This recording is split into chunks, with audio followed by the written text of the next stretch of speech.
Porque um é interpessoal, o outro é pessoal. Né? Porque o amor é puxado para ternura, para uns climas muito maternais, se quiser colocar assim. E o sexo é tudo menos isso. Né? O sexo é individualidade, porque ele se forma dentro do contexto de individualidade. O amor é quase que perda da individualidade. Então, há problemas para acoplar o sexo ao amor. Para acoplar a raiva, parece que não há problema algum. Isso vale nos dois universos, tanto no universo homo quanto hétero. Aliás, esses dois universos, essa fronteira, tem que ser totalmente desqualificada, porque se o fenômeno é pessoal, tanto faz. Né? Com quem o indivíduo vai trocar carícias. O fenômeno é pessoal, sempre. E ele pode perfeitamente mudar de objeto para troca de carícias. Qualquer coisa que não seja assim é por razões de crenças ou de preconceitos, porque não há nenhuma razão para ser diferente.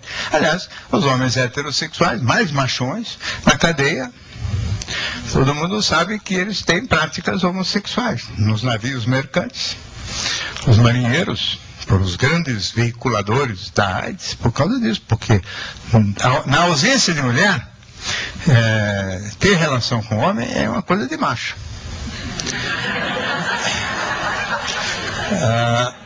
Na presença de mulher, ter relação com homem é gay. Essa é a crença. Eu volto a dizer, isso que vocês estão rindo é a norma, é assim que se pensa, é assim que se pensa mal, pelo menos do meu ponto de vista, entendeu? Muito pobre isso. Se pensar na homossexualidade feminina é pior ainda, porque nem existe essa fronteira. As mulheres, mesmo nos filmes eróticos, elas transam com mulheres, com homens, vão e voltam, circulam entre os dois universos sem nenhum constrangimento, porque não são governados por esta norma que só rege o masculino. Agora, o machão, nosso amigo, conhecido, paquerador, conquistador, é um indivíduo que tem raiva de mulher, não tem amor nenhum por mulher. Eles gostam de tripudiar, humilhar e rebaixar a mulher, né? Aquela gostosa. Essa é a expressão de amor. E na homossexualidade masculina, pelo menos na masculina, a raiva também é tão frequente e intensa quanto na heterossexualidade casual. Aliás, se pensar em termos de sexo casual, se o sexo é um fenômeno pessoal mesmo, será que vale a pena todo esse empenho de conquista, sedução, convidar para jantar, gastar para uma prática que podia ser realizada sozinha? Quer dizer, é evidente que cabe esta reflexão. Cabe refletir também no inverso. Tá? Como é que fica a questão da fidelidade e monogamia no sexo, se o sexo é pessoal? Eu vou ser fiel a quem, se o fenômeno é só meu? Né? Como é que fica a reflexão sobre essa questão da fidelidade, se praticamente todo mundo tem algum tipo de fantasia erótica própria, escondida ou não, e não compartilhada com o parceiro? Como fica a questão da fidelidade na questão na masturbação? A gente considera a masturbação uma infidelidade ou não? Isso aí com a prostituta é infidelidade ou não? Isso aí com a prostituta, uma vez um cidadão, num evento que eu estava falando, para ter, assim, só para um grupo de homens, alguém me diz assim, isso aí com prostituta é uma masturbação terceirizada.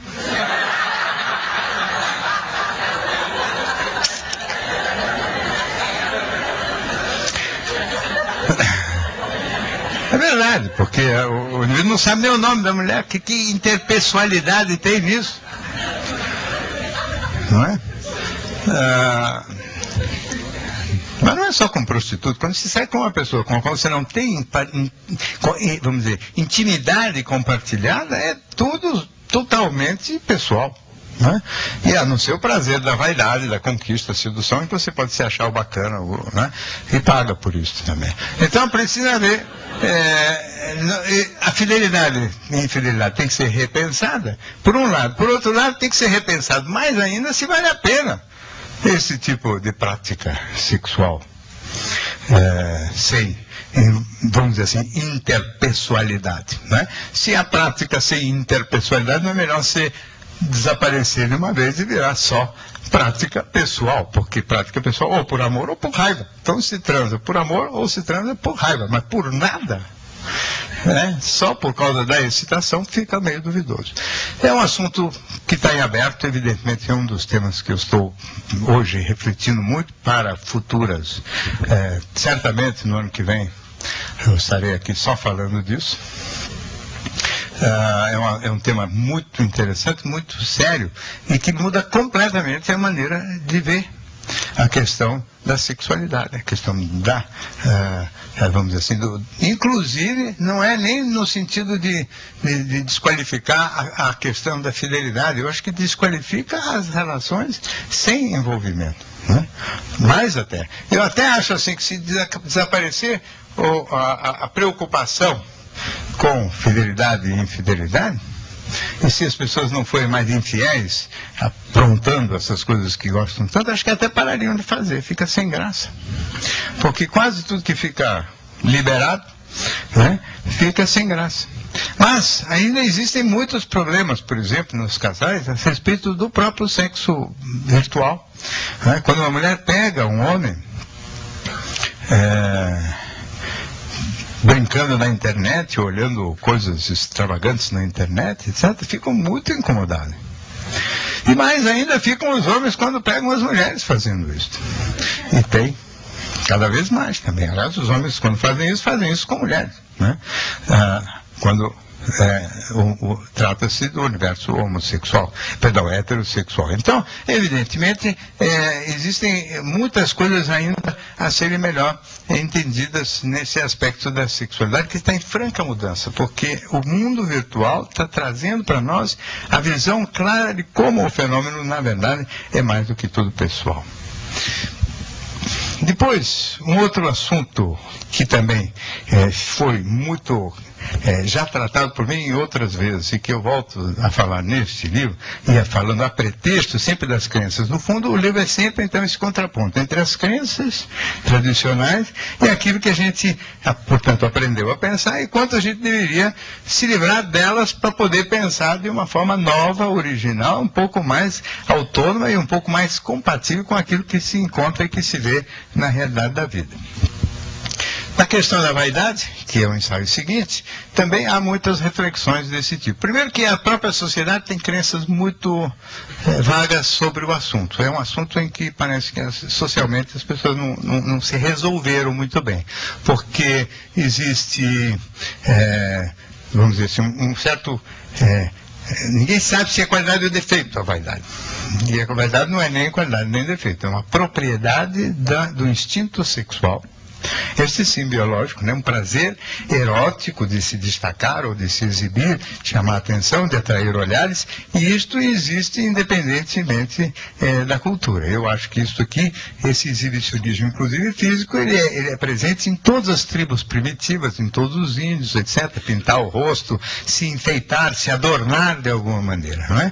Então sempre existem essas, vamos dizer assim, características e essas posturas por parte das pessoas em todos os povos e em todas as épocas. A vaidade é evidente que tem relações muito complicadas com coisas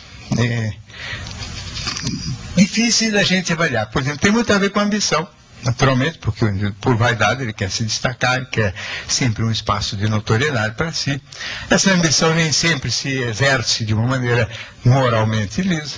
A vaidade tem muito a ver com competição leal e desleal. Tem muito a ver com inveja, porque todo indivíduo pode se sentir diminuído por baixo se o outro tiver mais coisas do que ele tem. Né? E, portanto, é alguma coisa que tem que ser muito seriamente pensada e refletida, não aceito como uma coisa boa, né? O indivíduo é um cara legal porque ele tem uma ambição e ele tem garra. Precisa ver, precisa voltar a pensar sobre isso. Esse é um dos temas em que a sociedade realmente é omissa em termos de valoração. A vaidade aparece na teoria psicanalítica com outro nome. Nos dicionários de psicanálise não existe a palavra vaidade. A palavra é a palavra tradicional, está no Velho Testamento, no Eclesiastes, mas na teoria psicanalítica